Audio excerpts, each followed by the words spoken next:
Hi, everyone, and welcome to BJ's Esoteric Musings.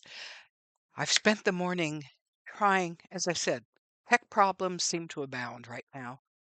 For some reason, our printer, who my husband keeps reloading into my computer, keeps saying it can't find it, it doesn't exist. So I was trying to do some scans this morning, prepping for this new adjunct uh, course, whatever you want to call it, exploration. Um, and Yeah, I finally had to just throw in the towel and say, "Okay, till hubby can look at it once again and find out why it doesn't seem to know it has a scanner connected to everything." I don't know. But I thought I would come on because I promised you I would either yesterday or today. And I wanted to show you some of the materials I've been dragging up. It's a lot. So my hope is that you guys will comment. It's gonna be a little bit before we can start doing the canning. It's not quite canning season yet. Um, anyway, in this neck of the woods. So, we may just go ahead and start with some other options, which is why I wanted to be putting out some pages for you guys to consider. And we'll get there, I have no doubt. But if you remember, the last time I was talking, I said in '73 in the fall, when I started at the college that I was going to, a church-based college of the faith that I was raised in, um, that I took food storage and preservation. This is the book that was part of that course. It was much newer at the time, but it still has really valid information. Um, I wanted to make sure. I mean, this thing has everything from how to set up a water retention area in your yard for just easy peasy to do. And I think we'll discuss that because as water gets to be more of a premium, and I don't know about your states, but in the one we're living in, they have outlawed you to be able to collect rainwater. They have closed down spout systems that go right in. That just tells me how dire our water situation is up here.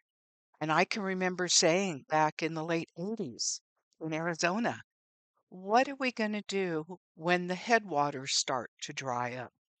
Then where are we going to be? Well, I'm in some cases right at the headwaters. And I mean, we've had some good rainfall and it's balanced out. But yeah, I think eventually it could come to us needing to collect water, and especially water that we can control. Um, Whatever may be or not be in it. So that's some things I want to talk about. This book is truly this gal. Apparently, she and her family lived off grid.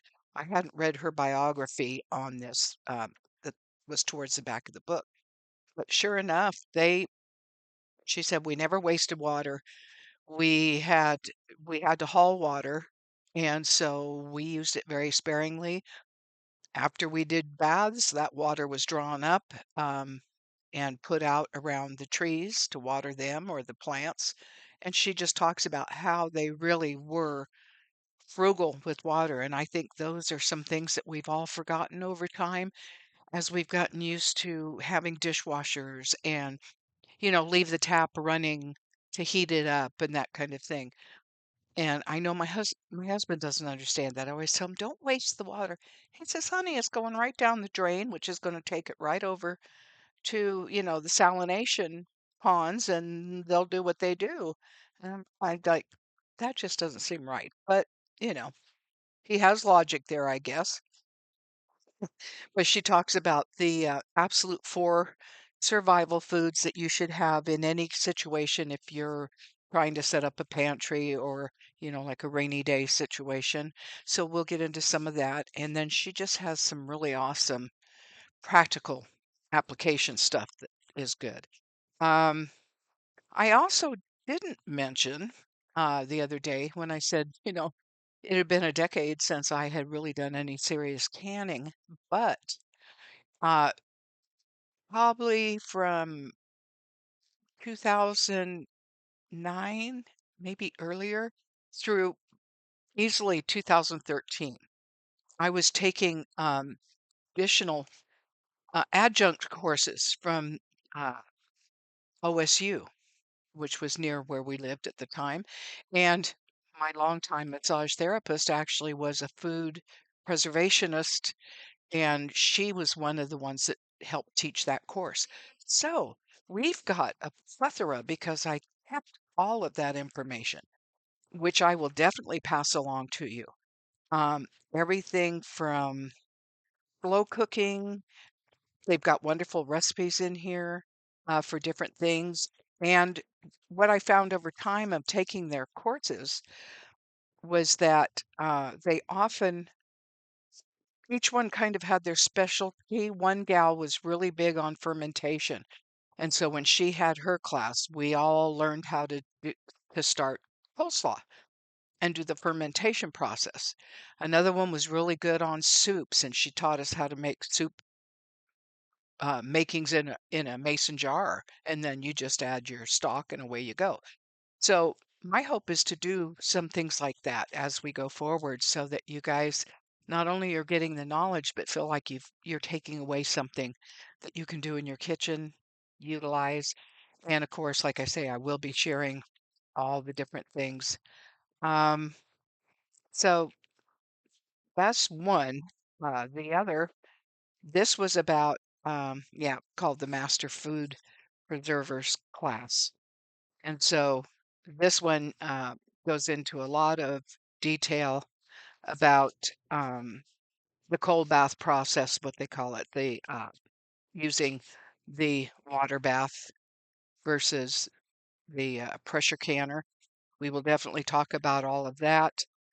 They also talk about artisan breads, and as I said, we want to get into some of the breads. Um, and just all kinds of stuff. One gal was really big on dehydrating. So I wanted to take that class because I hadn't done a lot. I made fruit jerky when my kids were little. And that kind of is where I left it because I didn't want to do it in the oven too hot in Arizona, and um, you know, all the normal excuses that come up. So I have a nice Excalibur um, dehydrator. And so we will definitely get into some of that. One of the things I have actually made it, and it's fabulous, is using yogurt in the dehydrator on paper, parchment. You smooth it out, you put it in, and it comes out the consistency of taffy. It's amazing. Cut it up in slices. You roll it in wax paper, either end, just like you would a little candy treat. Perfect for little ones, whether you have little ones at home or grandkids or, that situation. And they're just really good. Throw in your purse if you really just want to pick me up when you're out running errands. You're feeling a little sluggish, something to pop in your mouth. It's controlled, and it's going to be good for you, as opposed to just grabbing candy or something. So, we're going to get into all the different what they call the fruit leathers. I was gonna say shoe leather, that wouldn't be very tasty. So, yeah, um, that's another one. And then one of my last ones, uh, let's see, was this the sauerkraut one? It may have been. But even talking about, well, I happened to run across this yesterday as I was digging through stuff. And this I wanted to scan off for you. But it tells us the fruits and vegetables out there hold pesticides more than others. And of course, practically every fruit, well, I love all fruits, but practically everything that I like is on the dirty dozen list. I'm like, oh, great. So maybe you guys fall into that too. Um, but good information. Again, I'll be printing all this off. So I just am really shocked at all the things I've been running across as I've been digging out materials for us and trying to set a direction of how this presentation should go. This they call the Canner's Bible, and it is uh, this one is probably about 10 years old now, but things have not changed that much. One of the things that the gals stressed in those extension courses was that we should buy new canning jars every year. Oh my goodness, would that be costly? And we'll talk about how to how to look at your jars and how to assess if they're good from one canning season to the next and that sort of thing. And getting them prepped and ready to go. But I have the same jars. I did go ahead and buy all new in 2012, 2013 in that time frame. But yeah, I think as long as the integrity of the glass is sound, you don't find chips or anything that would compromise the seal, I think it's good to go. I think it's just, to me, it kind of smacked of a marketing thing. Yeah, let's keep the canning jar business going. Well, I have boxes and boxes, and I utilize them for a lot of things. The big gallon ones um, that I've used for pickling and such, I actually now am using a lot of them in my pantry uh, as holders for pasta and things like that, and your tall spaghettis, things like that. Um, because they have something called pantry moths up here, which I'd never dealt with before, and they are little pests. So I didn't realize that they could get through even, like cellophane or, if you had something in a baggie thinking you were keeping it fresh that way. No, they could get into them. So that's when I went through my pantry and switched everything over to glass and then organized it and went from there. So we will be talking about the care and everything of the jars and determining if it's going to be a wide mouth or a narrow mouth type of jar. More fun recipe: canned strawberry jam, apricot pineapple jam, which happens to be my sister's favorite because she loves to use it whenever she's baking off a ham. She glazes it in that pineapple apricot, and it just gives it a gorgeous flavor. So there we go on that. This is a book that is kind of all encompassing, and it is called The Lost Ways. And this is great for making soap. Tells us how to make soap, how to create molds. And I'm thinking, I mean, they used to do wooden molds for that, but I'm thinking even just the tiny loaf pans that you can get when you're making, I used to do a lot of Christmas baskets for people, so I'd make small carrot cakes and different things. Um, I'm thinking something like that would work if you're wanting to use it as a soap mold. So we'll be talking about soap.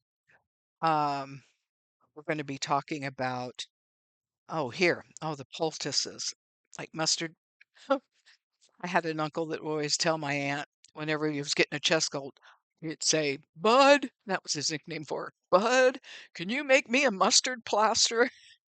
And it was an old Casey remedy using undyed uh, cotton wool or wool, um, and castor oil, and in this case, mustard seed powder is part of that mustard plaster.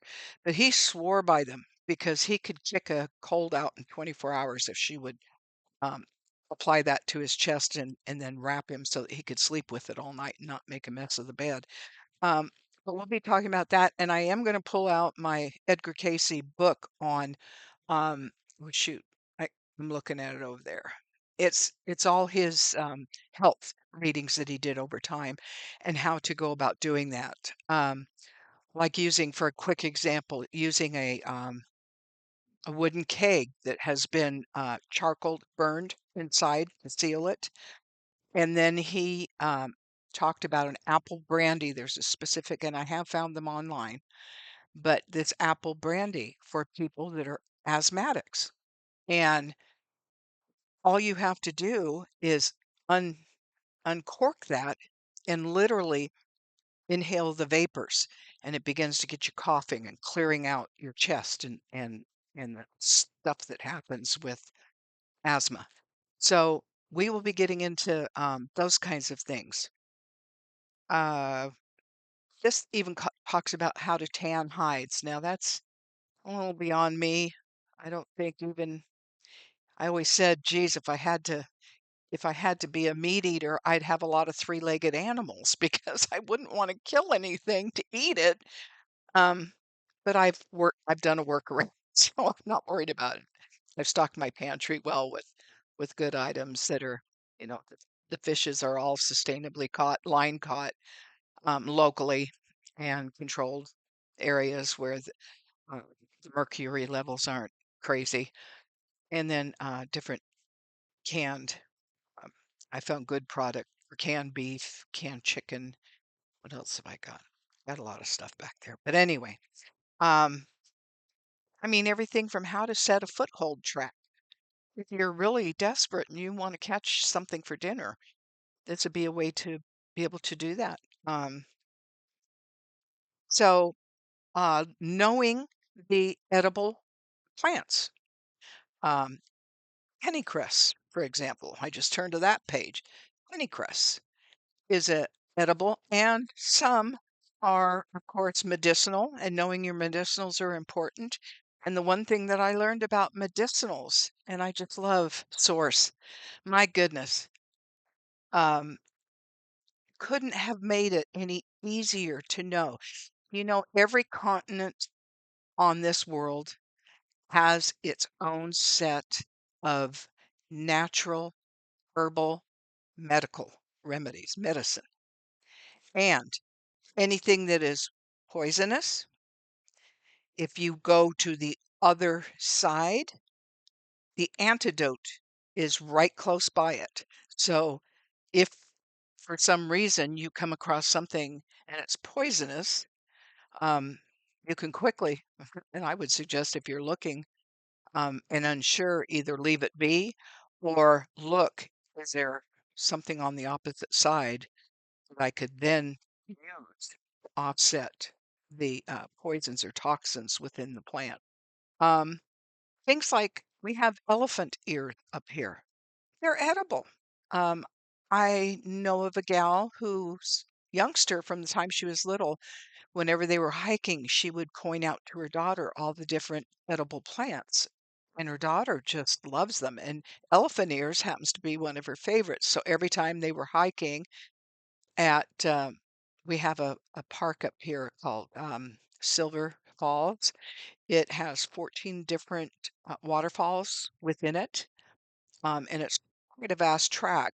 Um, but every time she would take her daughter up to the hiking trail closest to where they live, her daughter would start, and I have elephant ears, and so she'd pick some and make sure they were cleaned up before her daughter started munching on them.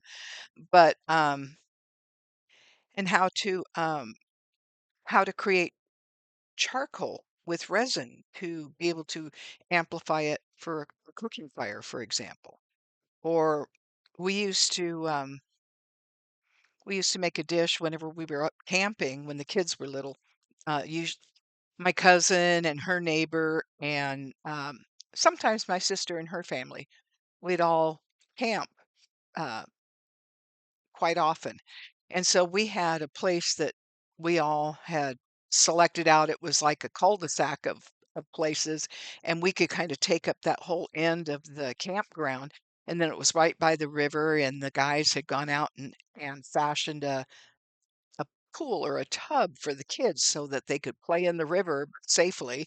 They couldn't get out into the current because the guys had, and it's still going. I was up there just a few years ago when I was visiting my cousin, and people have continued to rebuild it over time.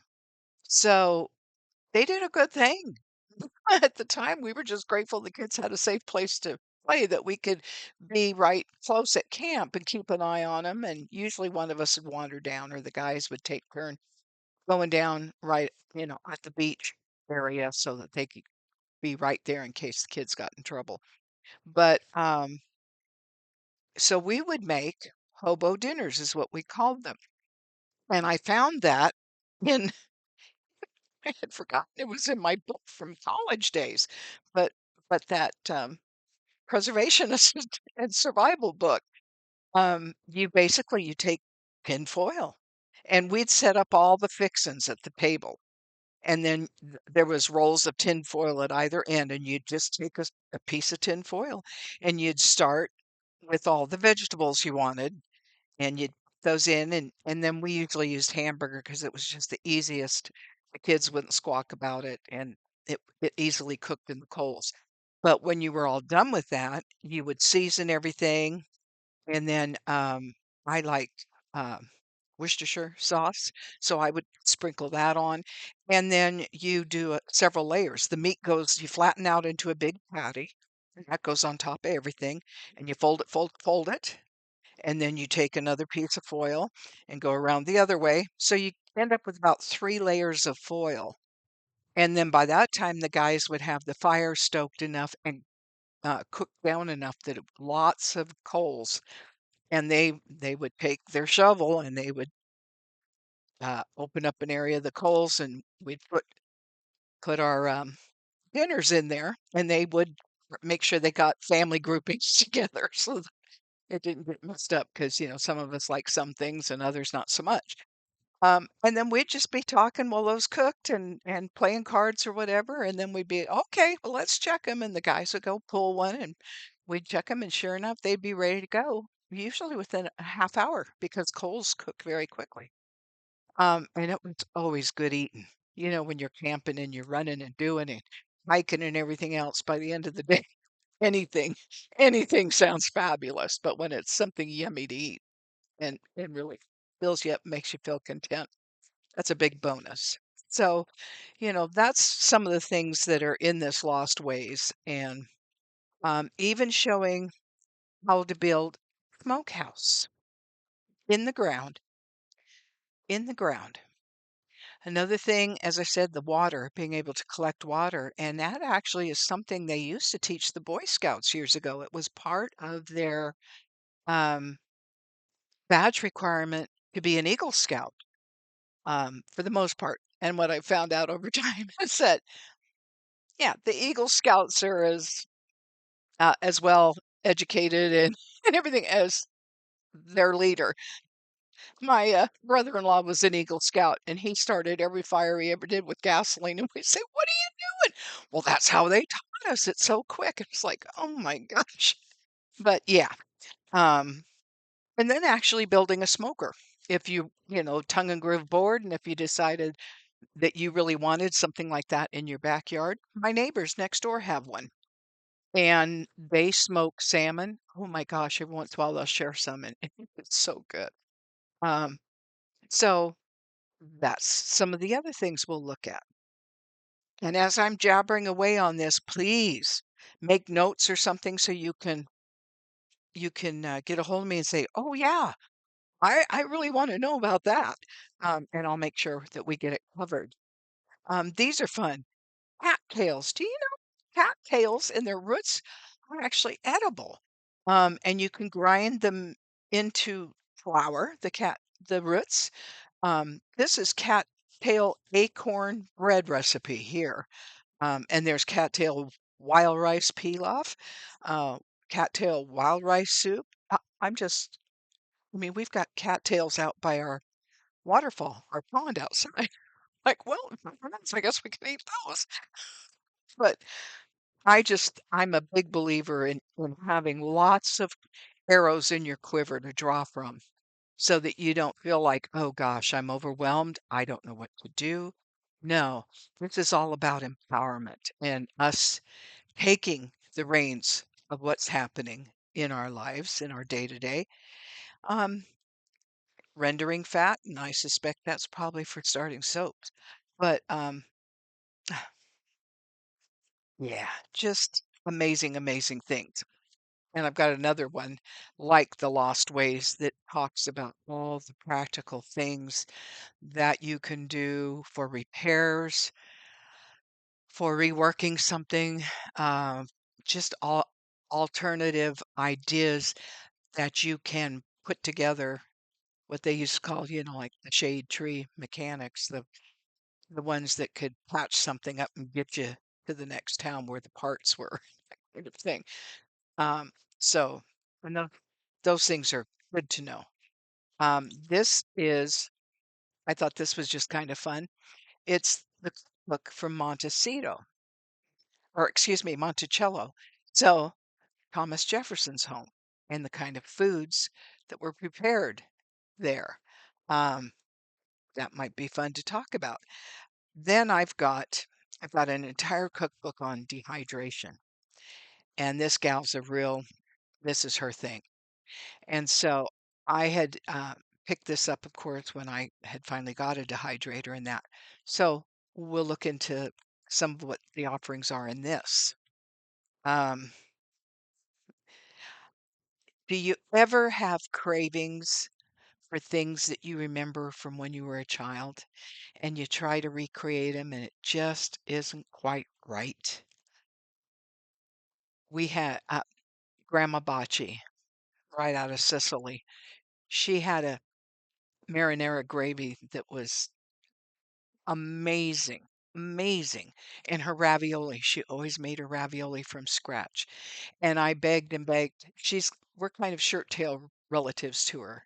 Her daughter and my mother went through the Navy together and they were lifelong friends, dearest of friends.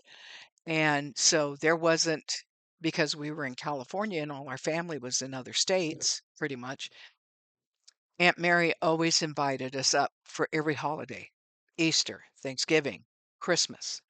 Um, so we just felt part of the family and, we were shirt tail Italians.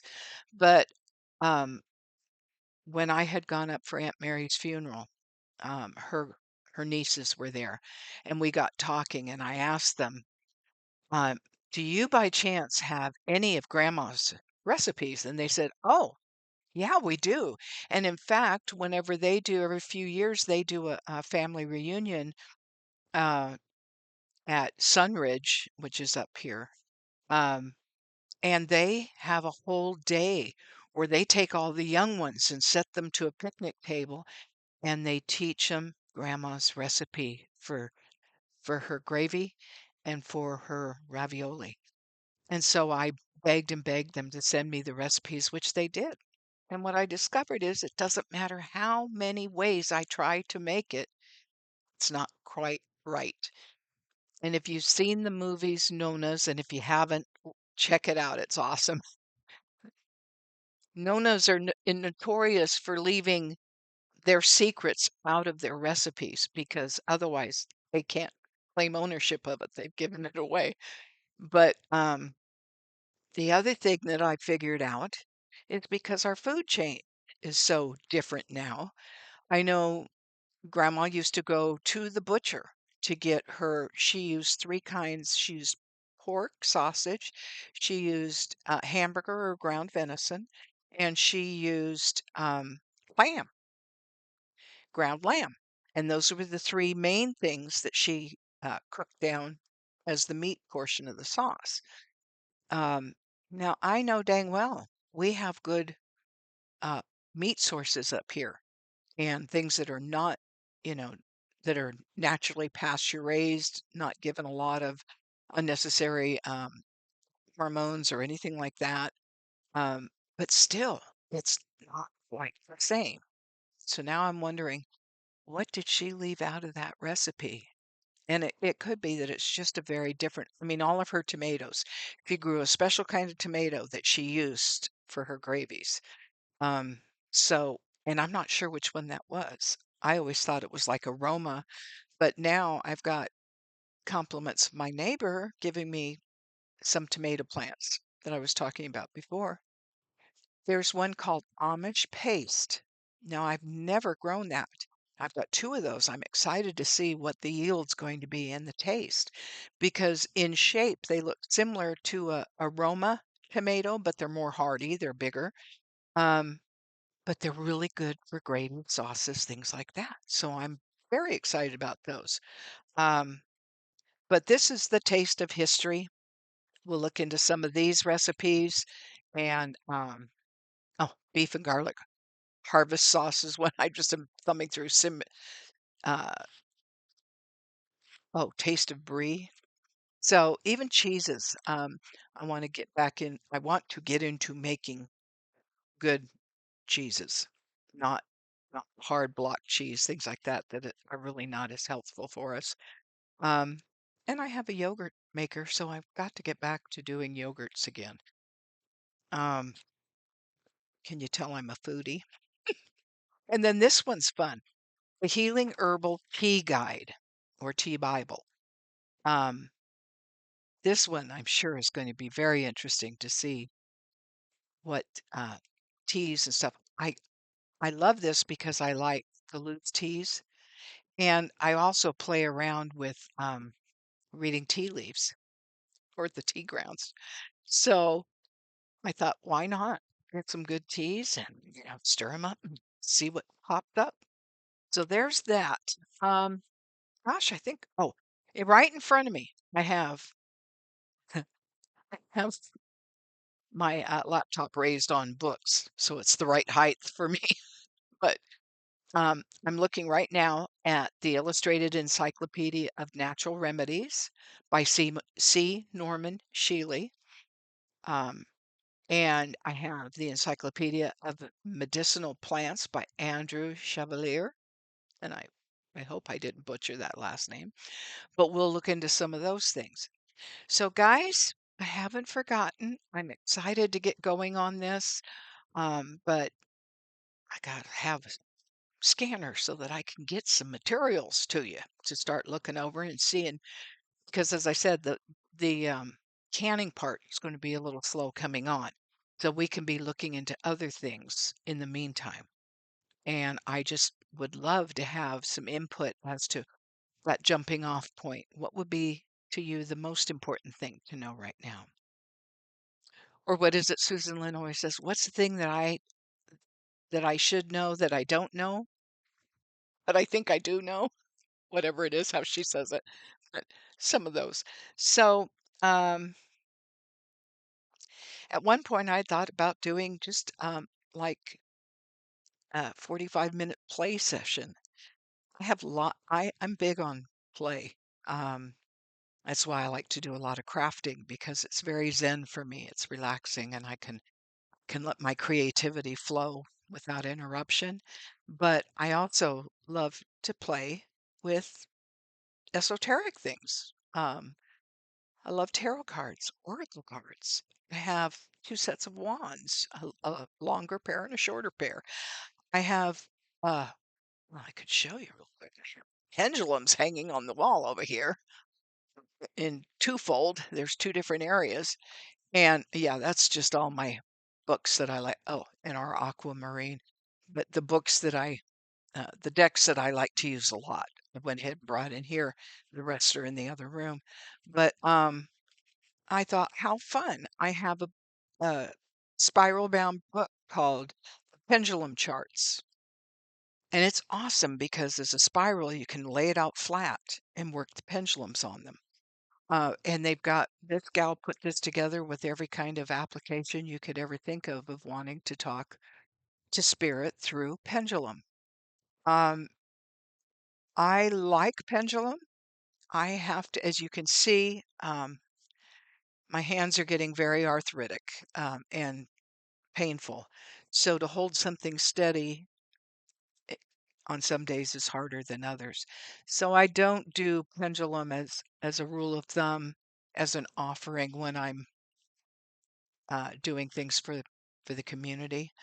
Um, it's always a hit and miss. Am I going to be able to hold things steady today? And that's so important because even the way you wrap the pendulum on your fingers, we have a heartbeat circuit that actually feeds and is you can actually check that if you're checking pulses on people. But what it does is if you use the pendulum like this, your own heart is impacting how that thing's going. So you have to literally, I take the end and put it through my fingers and then do a loop around and let it hang so that I'm not holding it or doing anything to influence to the best that I can to not influence what's happening with the pendulum. So that's something fun that we could look into at some point and play. I have a music room. We have I have a small table harp. I have uh, mandolin that I've wanted to learn for years. I finally picked up a mandolin and going to be playing with that. I have the pedal drum. Got one of those. Just all kinds of fun things to play with and just to explore your creativity or to get you to a frequency where you want to hang out and commune. Um, so those are fun things we can look at. So lots and lots of things to explore as we dive into this. Yes, I will still be collaborating with my dear sisters of the heart, Nicole over at Cosmic Blue Avian, and of course Loretta at Mother's Tarot. We will be getting back soon to Sovereignty of Souls, that classroom that we've been doing. And Loretta and I are going to go back into, I don't know if we'll do it every Monday collaboration as we were doing, um, because she's also branching out into all kinds of fabulous things. So don't want to keep her time tied up if she needs to be doing something else. But she's learning frequencies and healing through quantum. That's very exciting. That I just she's just taken to it like a duck to water. So very, very awesome. So we are all definitely in collaboration. We are all uh, dear friends, and we will be continuing that. So I think that's it for this installment. I thought about pulling some cards, but the hands are not cooperating today. And I've actually got to get this wrist looked at because I think I've pulled something. I might have avulsed a tendon or something. I went to reach for something a couple of weeks ago and my elbow twanged, and all of a sudden I had this sharp pain in my wrist, and I'm like, oh my gosh. And it's painful ever since. It doesn't matter how much I brace it. Yeah, even like laying down at night and putting my hand like this on the pillow, I just go, oh, it creates a sharp pain. So something's going on in there. It's always something. Maybe I need one of those castor oil packs on it, a small one. That would probably work actually. So I might actually look into that.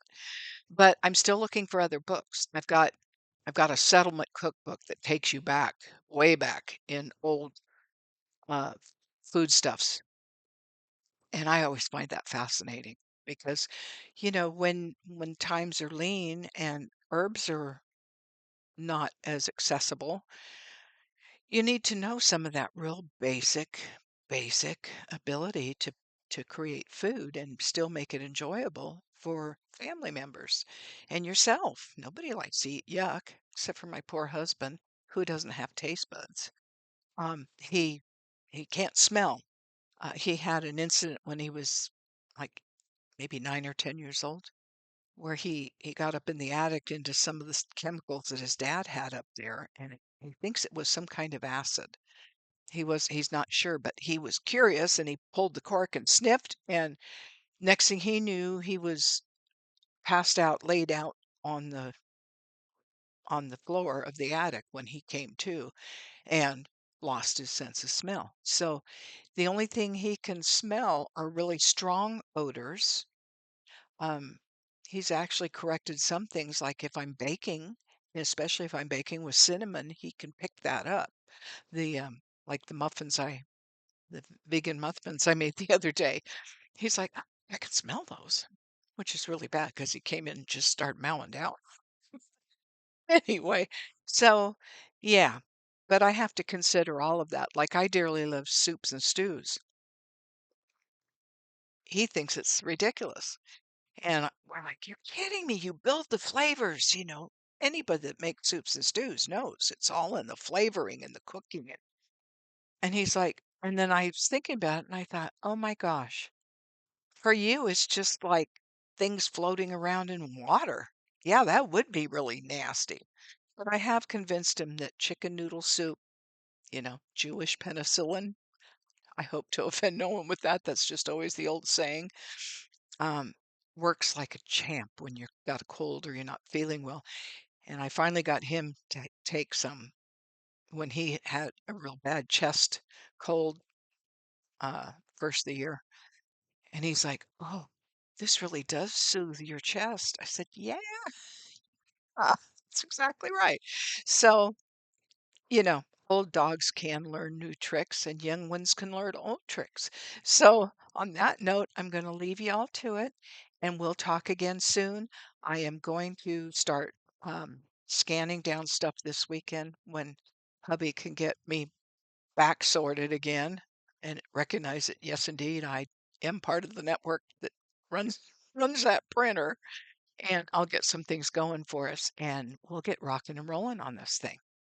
So I thank you so much for your time, for popping in to see what I had to say today. Um, and we will talk again soon. As I always try to sign off with anything you find here that can be useful, please take it with you. Please give me notes of where you want to go with all this. Because as I said the other day, I've got quite a number of things that we can explore if you have an interest in that. So I leave it there. I thank you all. I love you all dearly, and I hope you have a fabulous weekend ahead, enjoying the Memorial Weekend if you celebrate that, or just enjoying your time. If we can't be in joy, what's the point, right? And everything that we have going right now tries to separate us from that joy. But I say fooey to that. Yes, we have to be aware. We don't have to be down in the mud. So rise above, feel great, enjoy, and we'll talk soon. Until then, bye for now. Oh, come on. My your mouse always goes to sleep, the cordless ones. So I'm always having to hit it. All right, I'm out for sure. See you later.